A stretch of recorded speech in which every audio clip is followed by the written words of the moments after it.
السلام علیکم ورحمۃ اللہ وبرکاتہ. نحمده ونصلي على رسوله الكريم اما بعد. الحمد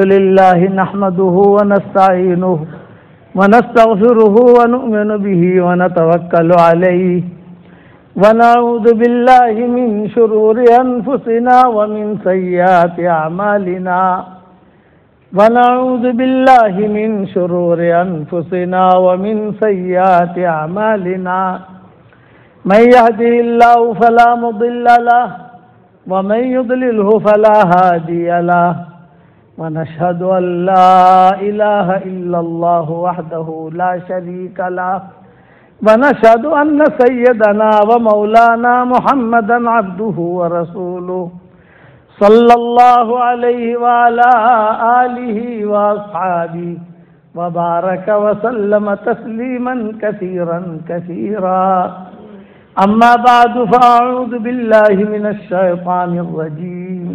بسم الله الرحمن الرحيم. من عمل صالحا من ذكر أو أنثى وهو مؤمن فلنحيينه حياة طيبة ولنجزينهم أجرهم بأحسن ما كانوا يعملون. وقال الله سبحانه وتعالى ومن أعرض عن ذكري فإن له معيشة ضنكا ونحشره يوم القيامة أعمى قال رب لم حشرتني أعمى وقد كنت بصيرا قال كذلك أتتك آياتنا فنسيتها وكذلك اليوم تنسى. صدق اللہ العظیم. قابل احترام بھائیوں، دوستوں اور بزرگوں، اللہ تعالیٰ کے دو فیصلے جو ہیں یہ اٹل ہیں. اللہ کا فیصلہ بدلتا نہیں ہے. دنیا والوں کے فیصلے ان کے تجربے کی بنا پر ہوتے ہیں، وہ بدلتے رہتے ہیں. لیکن اللہ کا جو فیصلہ ہوتا ہے وہ اس کے علم کے مطابق ہوتا ہے، اس لیے وہ فیصلہ کبھی بھی بدلے گا نہیں، کیونکہ اس نے اپنے علم کے اعتبار سے فیصلہ کیا ہے. اور وہ فیصلہ یہ ہے، ایک فیصلہ یہ ہے کہ دیندار کو اللہ ہمیشہ کامیاب کرتے ہیں، یہ بات طے شدہ. اور بے دین کو اللہ تعالی ہمیشہ ناکام کرتے ہیں، یہ بات بھی طے شدہ. کوئی آدمی بے دین ہے اور دنیا اس کے قدموں پر آ رہی ہے تو وہ اپنے بارے میں سمجھ لے کہ وہ اللہ کے عذاب کا شکار ہو چکا ہے. کیونکہ مال کا ملنا یہ کامیابی کی نشانی نہیں، مال نہ ملنا یہ ناکامی کی نشانی نہیں. ہر حال میں اللہ کا حکم کا پورا ہونا یہ کامیابی کی نشانی ہے، اور اللہ کا حکم کا ٹوٹنا یہ ناکامی کی نشانی ہے. تو پورا دین، میں پورے دین کا خلاصہ بتا رہا ہوں. دو احکامات آسمانوں سے آئے، تیسرا نہیں آیا. دو چیزیں آسمانوں سے اتاری ہیں اللہ نے. ایک یہ کہ خالق کی عبادت کرو، سب آ گیا اس میں، نمازیں آ گئی، روزہ آ گیا، حج آ گیا، قرآن شریف کی تلاوت آ گئی، سب آ گیا اس میں. دوسرا مخلوق کی خدمت کرو، اس میں زکوٰۃ بھی آ گئی، صدقات بھی آ گئے، خیرات بھی آ گیا، سب آ گیا. آج کل ہمارا جو سبق چل رہا ہے وہ چل رہا ہے سخاوت پر، کہ سخاوت سے دوستی کیجیے. حضور صلی اللہ علیہ وسلم نے مستقل حضور صلی اللہ علیہ وسلم نے اس پر باب باندھا، اور مستقل حضور صلی اللہ علیہ وسلم نے اخلاق برتے. آج سب سے بڑی ہماری مشکل یہ ہے، ہم مسلمانوں کی بات کر رہا ہوں، میں غیروں سے ہمارا تعلق نہیں ہے، لیکن ہمارے مسلمانوں کی بات کر رہا ہوں. سب سے بڑی مشکل یہ ہے کہ ہم سے اچھے اخلاق چھین لیے گئے ہیں. بد اخلاقی عام، بیوی کے ساتھ بد اخلاقی، شوہر کے ساتھ بد اخلاقی، پارٹنر کے ساتھ بد اخلاقی. یعنی لوگوں میں یہ چیز آ گئی کہ مسلمان એટલે આના સાથે ધંધો نہیں કરવાનો. ہمارے بمبئی میں ایک بہت بڑے بلڈر ہیں، ہمارے متعلقین میں ہیں، انہوں نے مجھے خود اپنا قصہ سنایا، اور میں نے جب قصہ سنا تو میں دنگ رہ گیا. بڑی بڑی بلڈنگ بناتے ہیں، ہم سے بہت قریب ہے وہ. تو انہوں نے کہا کہ مولوی صاحب آپ کے قصہ سناؤ، آپ کے دل پر چوٹ پڑے گی. میں نے کہا سناؤ. تو انہوں نے کہا کہ ہم جو بلڈنگ لائن میں آئے تو میرا ارادہ تھا بلڈنگ لائن میں نام کمانے کا، پیسہ کمانے کا نہیں، کہ میں ایسی بلڈنگ بناؤں بمبئی میں مسلمانوں کے لیے کہ جس میں نام ہو کہ بھائی یہ سوسائٹی یار بہت اچھی بنائی ہے. یعنی بے ایمان بھی کہیں کہ مسلمانوں میں ایسے لوگ ہیں جو یہ کام کر سکتے ہیں. تو ہم نے تحقیق کی کہ سب سے بڑا کانٹریکٹر کون ہے، سب سے بڑا آرکیٹیکٹ کون ہے، سب سے بڑا کون ہے بلڈر جو کام کرے. تو ایک پارسی بابا ملا جو بڑے بڑے لوگوں کے مکان بناتا ہے، پارسی بابا. 1 سال پہلے 1 سال یعنی کہ ٹائم لینا ہے تو 1 سال کا وقت لگے گا. ٹائم لینا ہے تو آپ کو 1 سال جو ہے ٹائم انتظار کرنا پڑے گا، تب جا کر وہ ٹائم دے گا آپ کو، اور صرف 1 گھنٹہ دے گا، اور 1 گھنٹے کی اتنی فیس لے گا. تو ہم نے کہا کوئی بات نہیں، میں ہمارا معیار سمجھا رہا ہوں. آج ہمارا معیار یہ ہوا کہ 1000 روپے کے جوتے خرید لیں گے، 200 روپے کی دینی کتاب نہیں خریدیں گے. نیچے آیا، اور ہم ہیں کون؟ حضور صلی اللہ علیہ وسلم کی امت میں، ان سے بڑا کوئی ہے ہی نہیں. اور انہوں نے جو تربیت کی ہے وہ تربیت تو ٹاپ ہے، ٹاپ. صحابہ کے، حالانکہ صحابہ کون تھے؟ قتل کرنے والے تھے. زنا، یعنی اس زمانے جاہلیت کے اندر ساری برائیاں تھیں ان میں، ان پر محنت کی ہے انہوں نے. پڑھے لکھے نہیں تھے، ان جاہلوں پر محنت کر کے ان کو بنایا صحابہ کرام رضوان اللہ علیہ مجمعین. ایسے لوگوں پر کہ جن پر کوئی حکومت کرنا بھی پسند نہیں کرتا تھا. مکہ والے ایسے تھے کہ ان پر کوئی حکومت کرنا بھی، ان پر کیا حکومت کرے جاہلوں پر، پڑھے لکھوں پر کرے ہم حکومت. ایسے لوگ تھے، ان کی تربیت کی حضور صلی اللہ علیہ وسلم نے. اس لیے میرا ایک جملہ یاد رکھنا، علماء بیٹھے ہوں گے وہ بھی سمجھ لیں گے.